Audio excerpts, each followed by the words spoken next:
మనది డాలర్కి ₹1కి 80 రూపీస్, $1. అలాది 280 రూపీస్.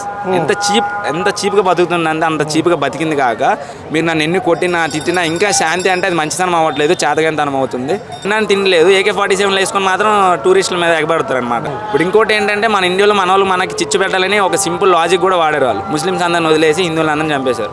పహల్గాం యాక్సిడెంట్ జరిగింది కదా, కాల్పు చంపేశారు జనం. అవును సార్. సో అంటే ఇప్పుడు మళ్ళీ మోడీ గారు యుద్ధం చేసే అవకాశం ఉందంటున్నారు.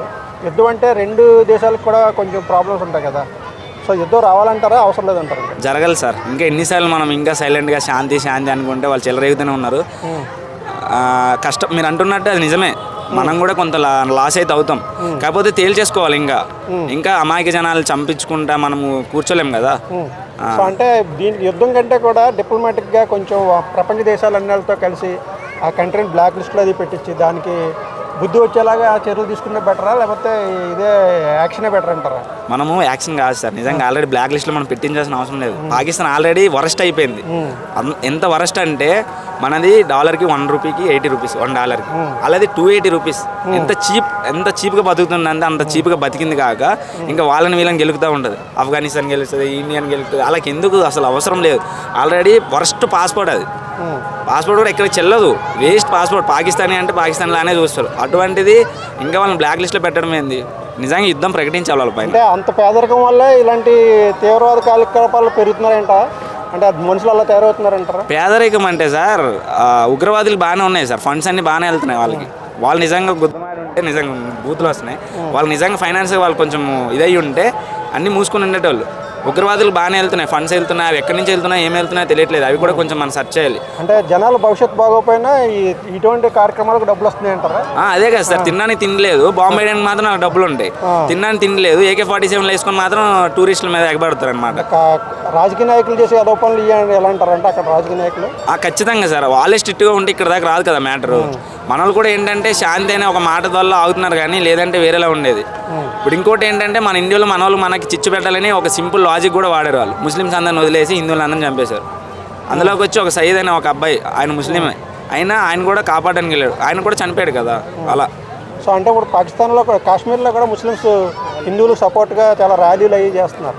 అక్కడ కూడా చాలా మార్పు వచ్చింది. అదే సార్. సో అంటే ఇప్పుడు డెవలపింగ్ కోరుకుంటున్నారని అనుకోవచ్చు అంటారా? ఇండియాలో ఎప్పుడు బాగానే ఉందండి, హిందూ ముస్లిం అనేది బాగానే ఉంది. కాకపోతే అట్లా బయట దేశం వాళ్ళు కావాలని టెర్రరిస్టులు ఇట్లాంటి లాజిక్స్ అన్ని వాడి మనలో గొడవలు పెడుతున్నారు అనమాట.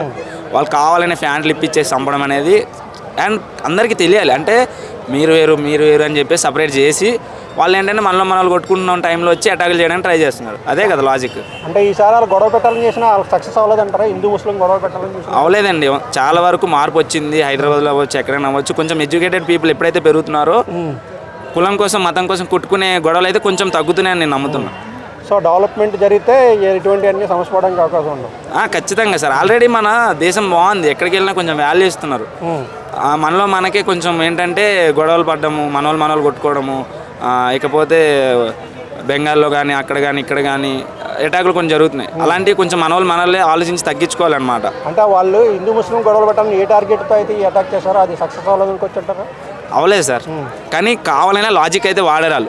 ముస్లిమ్స్ అందరిని సైడ్ తీసేసి హిందువులందరినీ చంపేశారు. ఎందుకంటే ఈ లాజిక్ ఖచ్చితంగా వర్కౌట్ అవుతుందని నాకు తెలుసు. ఇలా జరిగితే వీళ్ళు కొట్టేసేస్తారు, మన టాపిక్ మర్చిపోతారు. ఇప్పుడు సగం సోషల్ మీడియాలో మన ఇండియా పైన సగం అటాక్ జరిగింది మర్చిపోయి సగం మన వాళ్ళు గొడవలు పెట్టుకుంటున్నారు. ముస్లిం సగం మంది వెళ్ళిపోవాలి, కొంతమంది అక్కడికి వెళ్ళిపోవాలని. వీళ్ళేంటి ఇది మా దేశం మన దేశం అని వీళ్ళు.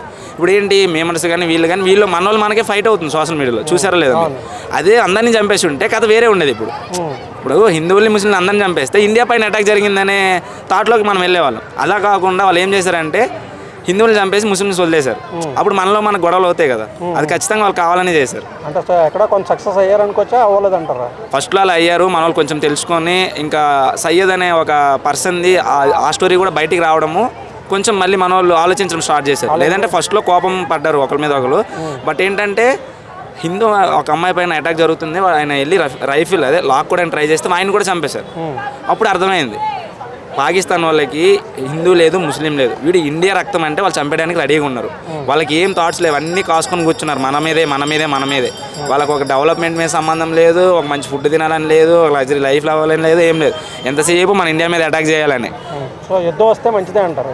యుద్ధం అంటే మన వాళ్ళు గట్టిగానే ఉంది ఆర్మీ, మన ఫోర్స్ అయితే గట్టిగానే ఉంది, మీ అందరికీ తెలుసు. అండ్ మోడీ గారు వచ్చాక మన ఆర్మీకి ఫుల్ పవర్స్ అయితే పెరిగాయి, అది అందరికీ తెలిసిన విషయమే. ఇప్పుడు మోడీ గారు కూడా ప్రకటించడం అనేది మంచి విషయమే. ఎందుకంటే మీరు నన్ను ఎన్ని కొట్టినా తిట్టినా ఇంకా శాంతి అంటే అది మంచితనం అవ్వట్లేదు, చేతగానితనం అవుతుంది. ఖచ్చితంగా మన సోల్జర్స్ రెడీగానే ఉన్నారు. ఒక్కసారి సంఖ్యలు తీయండి, మేము ఏంటో చూపిస్తామని కూడా మన ఇండియా సోల్జర్సే అంటున్నారు, మీరు చూడొచ్చు. Okay, thank you.